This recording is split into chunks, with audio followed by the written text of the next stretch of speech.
Hi, this is my Module 1 assignment for EDL 851. Um, this is a little bit about me. My name's Ryan Supis. I live in Hutchinson, Kansas. Of course, I'm married and have three kids. Uh, Madison is my oldest. She's 19 years old. She just completed a program at Hutch Community College, her associates, and then she's getting ready to enter the nursing program with Kansas University. My middle daughter goes to Hutchinson High School. She's a junior. She's interested in teaching. My son is 11 years old and he goes with me to work. I currently work at Sedgwick Public Schools. Um, my education, as I graduated high school, I went to Pratt Community College, and from there, it's kind of a long trip in education.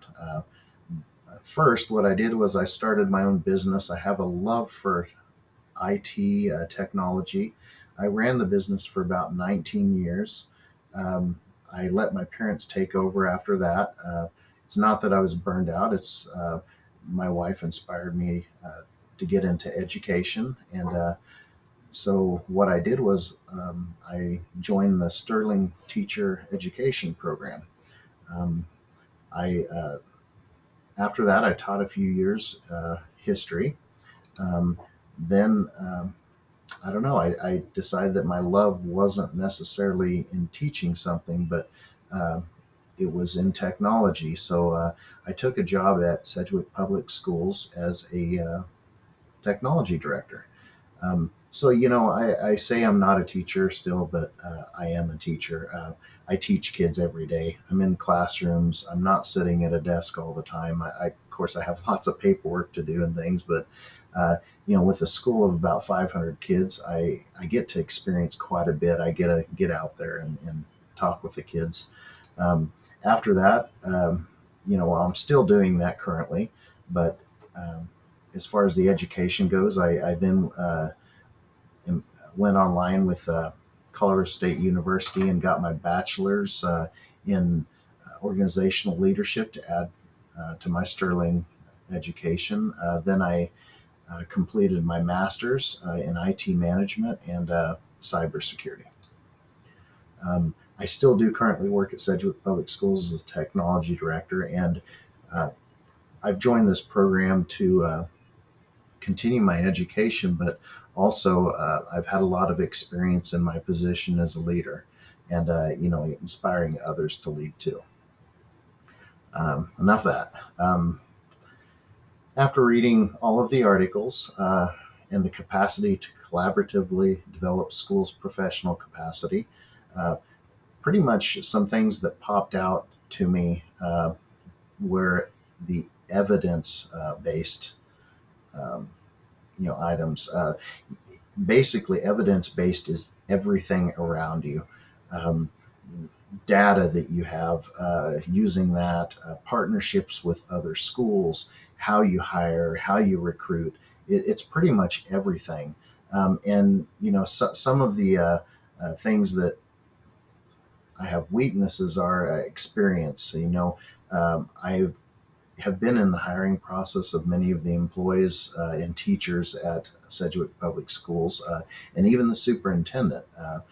But I haven't been able to use all of my strengths to utilize that to hire teachers.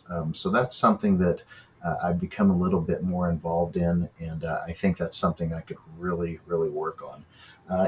The reason why I put down intentional placement as a weakness is sometimes, you get that job out there really quick. You get it in the paper, you get it online, Facebook, and you get a nice little pool of teachers that are applying for a position, or another employee, classified employee that's applying for a position. um, I tend to not look at, hey, what can this organization use, or what can this district use, or even the school that would help, that would uh, improve everything. Instead, I just look at what their qualifications are, what they do, what they're applying for, and see if they're a good fit. So I tend to keep a very narrow thought process on, hey, what would this employer, would this teacher do something greater for the district by putting them in this placement? So I think that's really something that I need to think about more, and I think it's a big weakness of mine.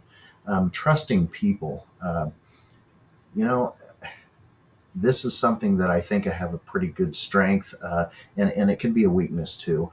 Uh, you know, everybody that we hire them because they're a professional.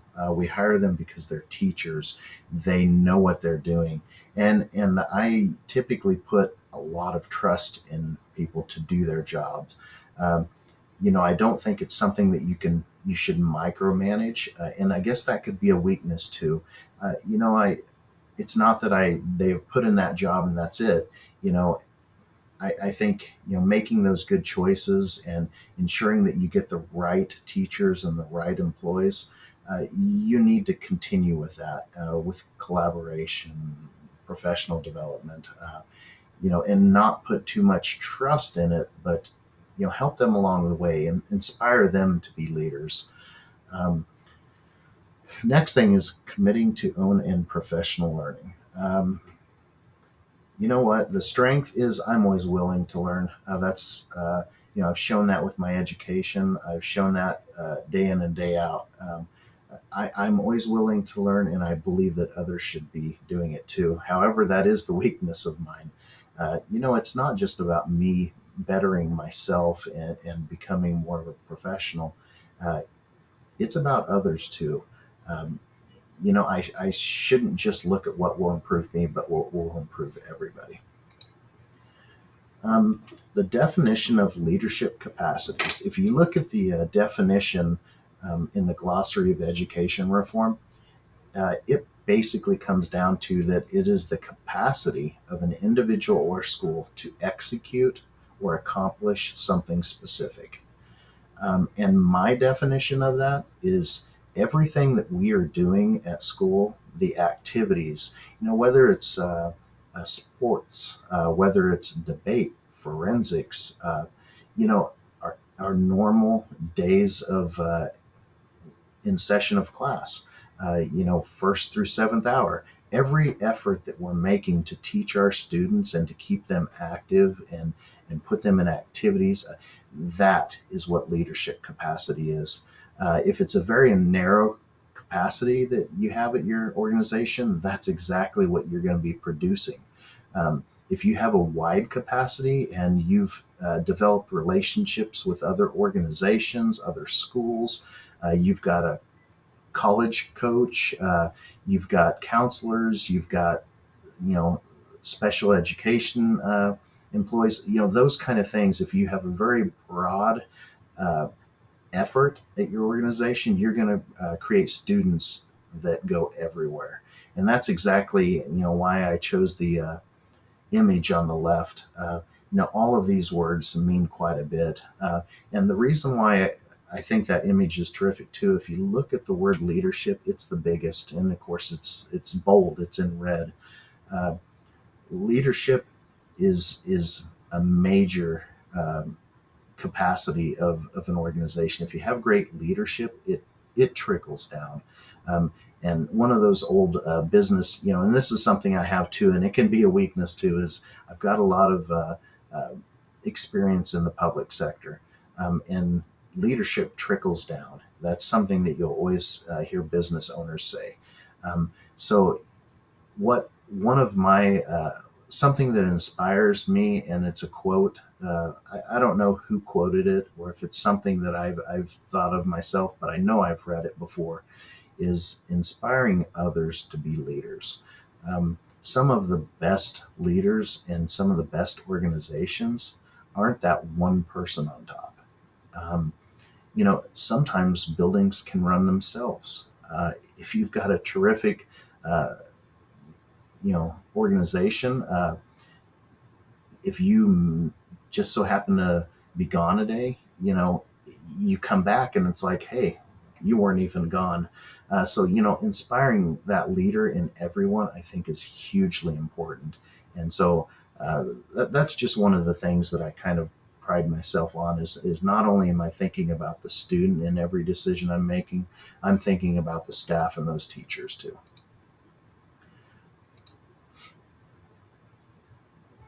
School capacity.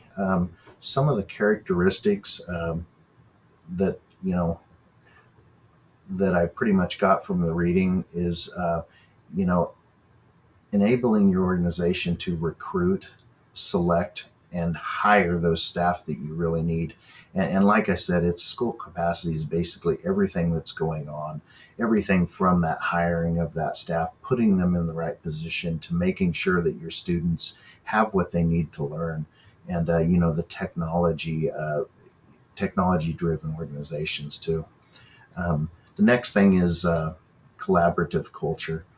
Collaborative culture is something that it's making sure that your organization or your school, uh, everything that they do is revolved around collaboration. It shouldn't be hey, I'm going to make this decision. It's got to be something that a decision that's made, that's you say, hey, um, do we agree on this? Is this something that's going to improve uh, our school? It's not something that's just a hey, these decisions need to be made. It is a culture. It's you got to open everybody's minds up, and change is a huge thing with that too. You got to be willing to change. You can't keep doing the same thing over and over again. Um, you know, the success of our students and the well-being of our students, and not only the students, the adults too, and the teachers. You just got to make sure that they have well minds. They're doing things successfully, and they'll be successful. Professional learning in the reading. Um, there's a lot of that that I got out of that. The leadership, school improvement, student success. Like I said, with collaborative culture, it kind of all trickles down. Every single bit of that, uh, and reflecting on all that comes from professional learning. You know, I don't. That is one of my weaknesses too. Professional learning. I understand it. I understand. Uh, the different concepts of it, but it's something that I really could improve upon, and something that I need to gain a little bit more knowledge with. Um, Implemented systems. Um, these are the things that demonstrate how the school is able to evaluate, develop, and basically implement systems to improve and to ensure that you have student success.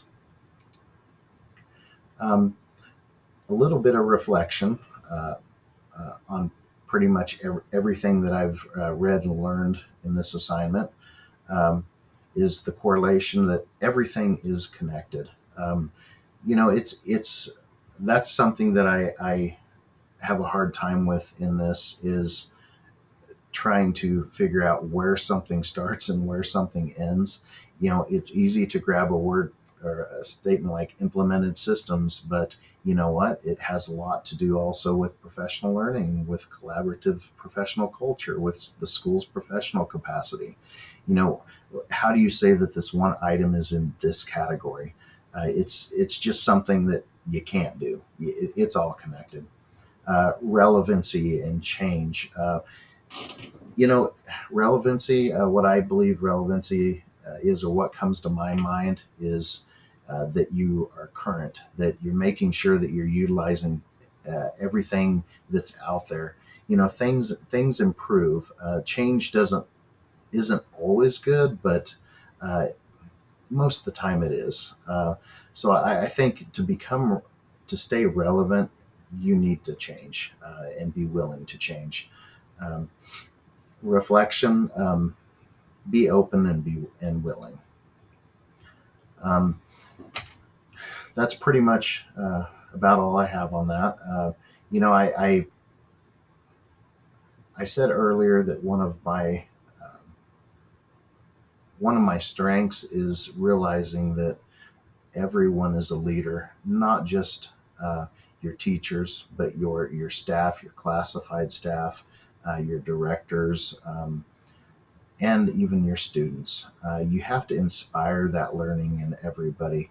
And I think all of these items that were in this assignment helped do that.